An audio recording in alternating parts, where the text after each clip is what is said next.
Hello दोस्तों, नमस्कार। आज की इस कहानी में आप सभी का स्वागत है। मेरा नाम काजल है और अब मेरी उम्र 22 साल है। एक सुंदर विवाहित जवान स्त्री हूँ। मेरा कद 5 फुट 5 इंच है और मेरा रंग गोरा है। मेरा जिस्म बिल्कुल संगमरमर की मूर्ति की तरह है।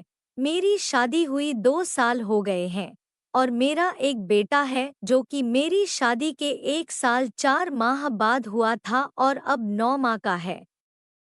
जब वह 4 माह का था तब मेरे पति का तबादला दुबई में हो गया था क्योंकि उनके क्षेत्र इंटरनेशनल था।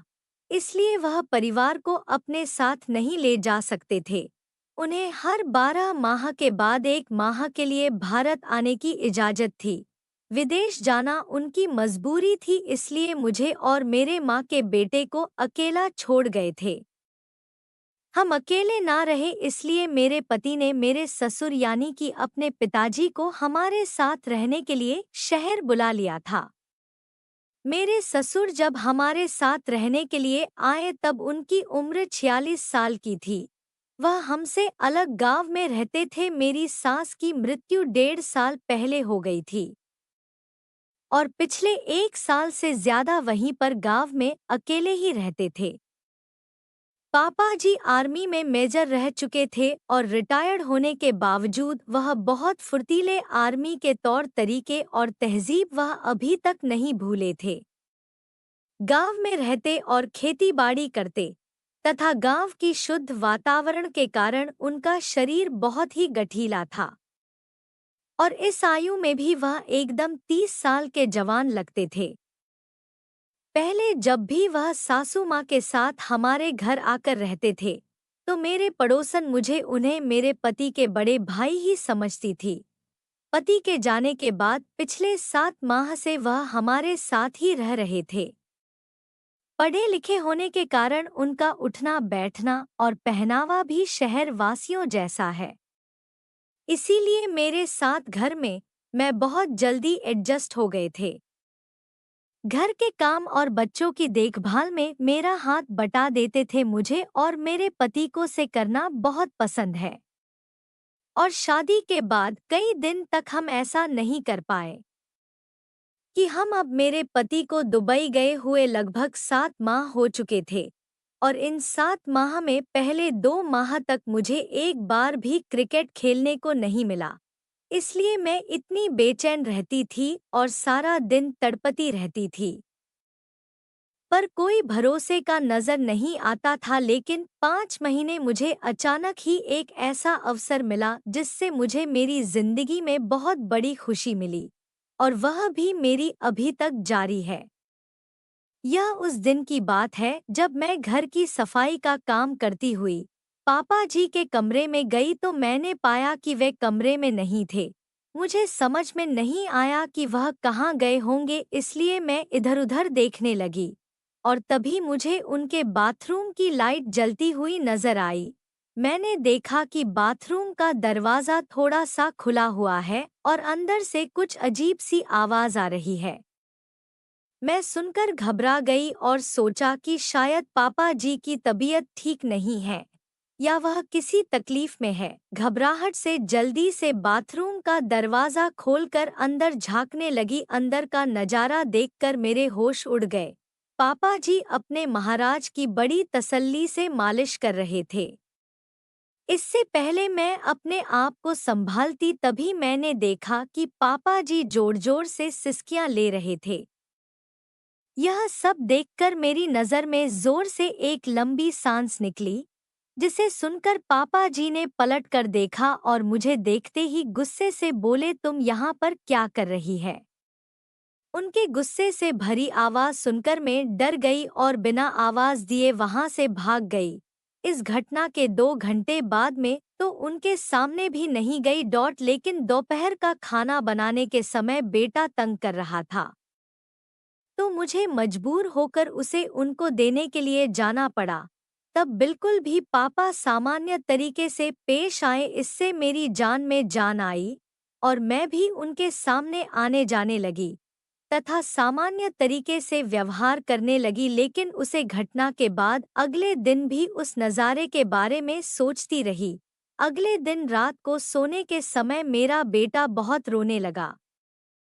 जब वह चुप नहीं हुआ तो मैं उसे पापा जी के कमरे में ले गई और उन्हें देखकर उनसे चुप करवाने का आग्रह किया। पापा जी ने गोद में लिया और मुझे तेल लाने को कहा। मैंने उन्हें तेल ला कर दिया तो उन्हें मेरे बेटे के पेट पर तेल मलना शुरू कर दिया। कुछ ही देर में बेटा चुप होकर उनकी गोदी में सो गया। पोते को दादा के पास छोड़कर अपने कपड़े बदलने चली गई। तभी मेरे दिमाग में एक विचार आया कि अगर मैं पापा जी को अपनी झलक दिखला दूं, तो शायद कुछ बात बन जाए। अपने सारे कपड़े चेंज करके अपने गुलाबी रंग का पारदर्शी शहनाई सूट गाउन पहना, फिर बेटे को पापा जी के कमरे में लेने के लिए गई। पापा जी ने मुझे उन कपड़ों में देखा और एक तक देख ही रहे थे। उनकी आंखों की चमक बता रही थी कि वह मेरे बिछाए हुए जल में फंस जाएंगे। मुझे सिर्फ कुछ इंतजार करना पड़ेगा। जब मैं पापा जी से बेटे को लेने के लिए हाथ बढ़ाया तो वह उन्हें देखते ही एकदम स्थिर हो गए। मैंने कहा, पापा जी यह सो गया है, मैं इसको बिस्तर पर सुला दूं। तब हड़बड़ाकर उन्होंने कहा, यह अभी अभी सोया है, कच्ची नींद में है, इसीलिए इसे भी यही रहने दो। मैं हाँ करती हुई अपने कमरे में चली गई। मुझे नींद नहीं आ रही थी, इसलिए मैं बहुत देर तक ऐसे ही करवटें बदलती रही। तभी मुझे याद आया कि मैं अपने बेटे को दूध पिलाया ही नहीं। उठकर पापा जी के कमरे में गई तो पाया कि वह भी सो गए हैं।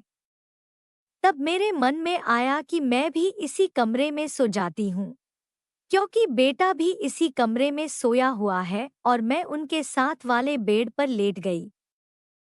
बेटे को अपने पास खींचा और इतने में पापा जी की नींद में ही करवट बदली और सीधे होकर सोने लगे। मेरे बेटे का पेट भर चुका था, लेकिन मुझे नींद नहीं आ रही थी। मैंने बच्चों को अलग से सुला दिया और वहीं बैठकर पापा जी को निहारती रही।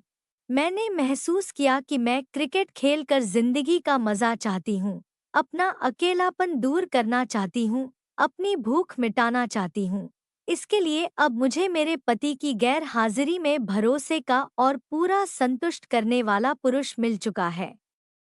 अब मैं और इंतजार नहीं कर सकती और इसलिए मैंने अपनी सारी शर्म छोड़ी और मैं ससुर जी के पास जाकर बैठ गई।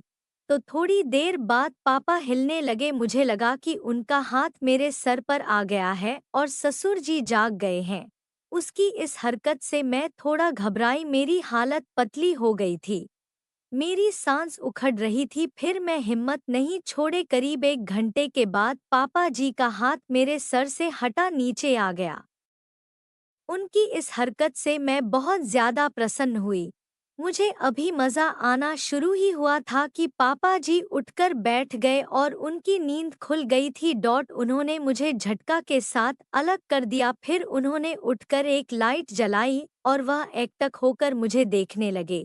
मैंने जवाब दिया, पापा जी मैं तो वही कर रही थी जो आप चाहते थे। पापा बोले, मैंने ऐसा करने को कब कहा है, तुम्हें ऐसा नहीं करना चाहिए था और माफ कर देना चाहिए था। पापा जी फिर बोले, मैंने आज तक आपको कोई भी आदेश का इशारा कभी नहीं डाला तो मुझे कैसे मानती। उन्होंने उत्तर दिया, अरे मैं तो नींद में और सपने में था, जिससे यह सब तुम्हारी सास कर रही थी, इसलिए मैंने ऐसा इशारा किया होगा। मैंने कहा, पापा जी तो क्या हो गया अगर मैं इशारे को आपका देश समझकर आपकी सेवा भी कर दी, तो आपका सपना और मेरा कर्तव्य पूरा हो गया है।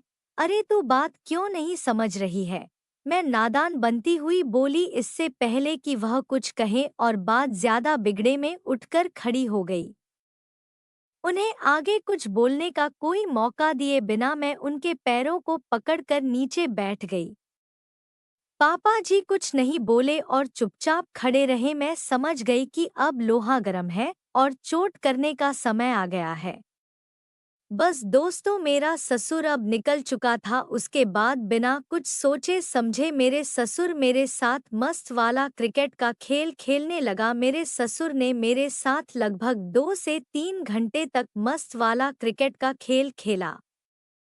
उन्होंने मेरे साथ मेरे पति से भी अच्छा क्रिकेट का खेल खेला था। उन्होंने मुझे इतने दिनों में बहुत संतुष्ट कर दिया था और अभी यह खेल रोज चलता है। तो दोस्तों, यह कहानी कैसी लगी आपको? यदि आपको पसंद आई हो तो हमारे इस चैनल को लाइक और सब्सक्राइब कर दे। हम इसी तरह की रोजाना नई नई कहानियाँ लेकर आते रहेंगे। धन्यवाद।